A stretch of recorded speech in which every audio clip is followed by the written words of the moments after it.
আজ একটি কথা বলতে চাই, সেটা হচ্ছে যেই মানুষের ভেতর আপনি ভুল দেখতে পারেন না, কোনো শূন্যস্থান দেখতে পারেন না এবং একদম পারফেক্ট দেখেন বা পারফেক্ট মনে হয় এবং আপনিও তার মতো হতে চান, তাহলে সেই মানুষটি আসলেই অনেক ভয়ঙ্কর। যার ভিতর আপনি কখনো কোনো কিছুর কমতি দেখেন না এবং সবসময় সে আপনার প্রশংসা করে এবং আপনার সাথে তার কখনো ঝগড়াও লাগে না এবং সে কখনো চেষ্টা করে না যাতে ঝগড়া হোক, তাহলে সে মানুষটি আসলেই অনেক ভয়ঙ্কর।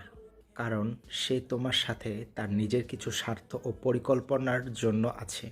এর জন্যই তো ঝগড়া হয় না। সে একটা কিছু বলার আগে অনেকবার ভাবে। যদি ঝগড়া লেগে যায় বা ভুলভাল কিছু বলে যায় বা যদি খারাপ ভাবে, তাহলে তো তার স্বার্থ ও পরিকল্পনা হাসিল হবে না, তাই না? এবং যদি সম্পর্ক নষ্ট হয়ে যায়, তাই মানুষকে চিনতে পারাটা শিখুন। যেই কোনো সম্পর্কে বন্ধু-বান্ধব বা যে কোনো হোক, মন মালিন্য ঝগড়া লাগবে।